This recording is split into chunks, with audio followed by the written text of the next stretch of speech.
So if you had a choice between two notes, two mortgage debts, and the first paid 5% and the second paid 10%, the one that paid 10% is better.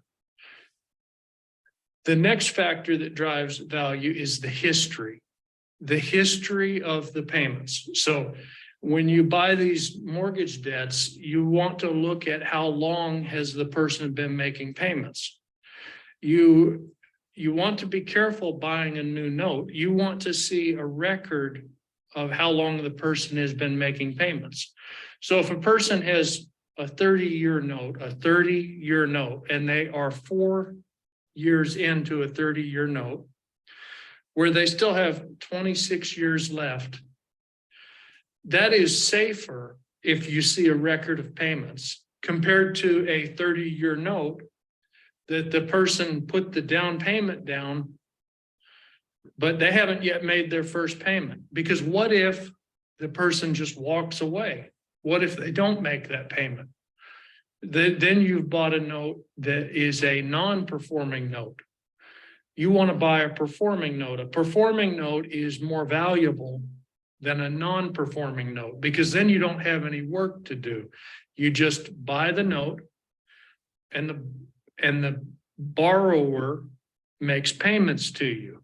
So a performing note is better, and the history of performance is important. The next factor that drives value, the sixth factor, is the actual paperwork, the legal paperwork, if it was done properly.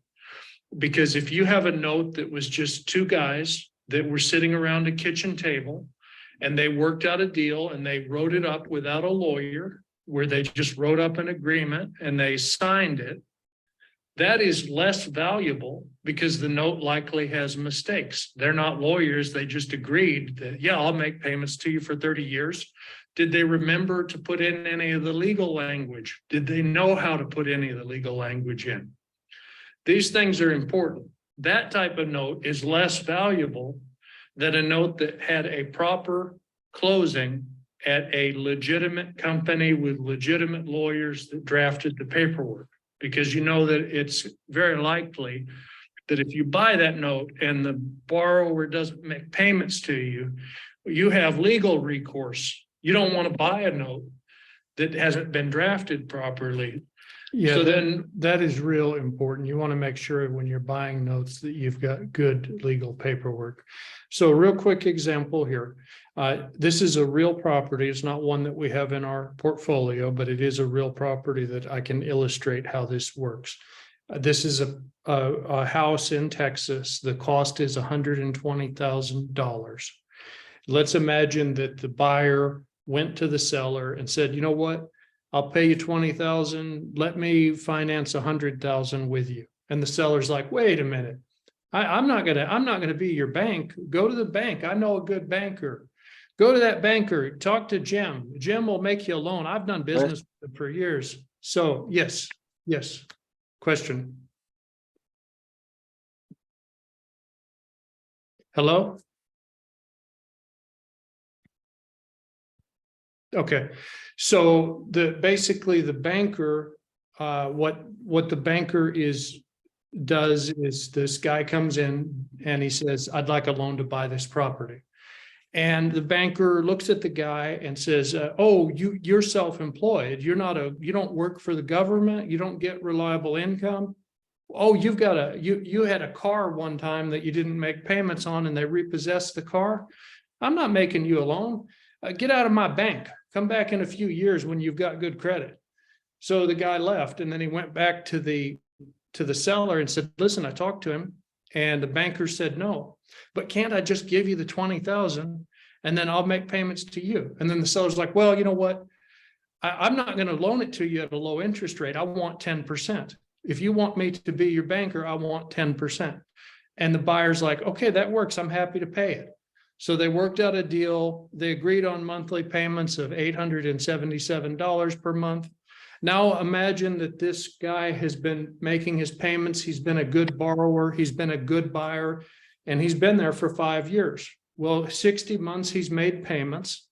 But the debt has only been reduced a little bit because on a mortgage, the majority of the payments in the beginning, they're not going to reduce the principal. They're primarily the majority of the payments going to interest. So the debt is still $96,574. So now this note owner, the one that owns the mortgage debt, he wakes up one day and decides that he needs money. Maybe he's getting a divorce.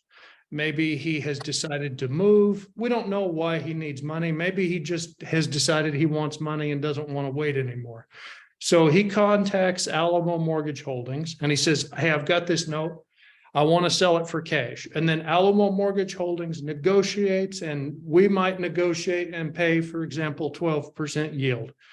That would mean that we could make an offer up to $83,322. Now, in reality, we'd try to make an offer a bit under that, but let's say that's what it's agreed on. In that example, we are able to obtain a 12% yield, which makes it easy for us to pay an 8% yield to our bondholders. But we do all the work, we take on all the risks, we deal with all the headaches. So that is how it works, and that is how we can pay such high yields.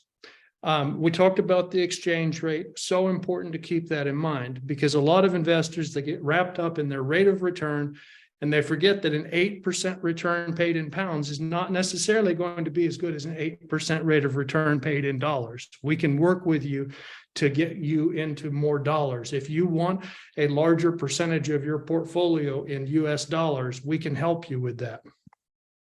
Now let's take a look at why Alamo. I mean, why not just do this on your own? Why do I need Alamo? Well, that's a great question. Let's take a look at this. I'm going to show here what we do. So this right here is actually an example of what a portfolio of loan notes might look like. So this is actually a real portfolio.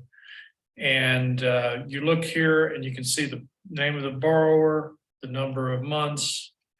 You can see the interest rate. This debt is actually pretty high, 14.75% is what they're paying on that mortgage. The monthly payment is $278.50. Then you can see the terms, the status, this sort of thing. So, I mean, you've got a list here, and this is an example of a package where a package of these mortgages can be purchased. This type of deal would be done by a larger investor. It would not typically be a single investor that would buy this package. For example, my company, Alamo Mortgage Holdings, this is the type of package that we might actually purchase, something like this. But if you're just starting out in investing, you might start out by you're just going to buy one mortgage note. So for example, you might come in and this mortgage note, if you find something like this out on the market, you might try to negotiate down from, the unpaid balance at $89,570. Maybe you try to buy it for $59,000 or $69,000. But that would be one note. But you can also purchase packages of notes. And that's something that Alamo Mortgage Holdings is involved with. It's a company that's a United Kingdom company that actually purchases packages of mortgage notes. So that is why you gain an advantage by working with us. You're not just investing in one note, you're investing across our portfolio of notes. So you've got the security of you're not just investing in one mortgage note, and you also don't have the learning curve of learning how to buy mortgage notes, because I know it may look simple.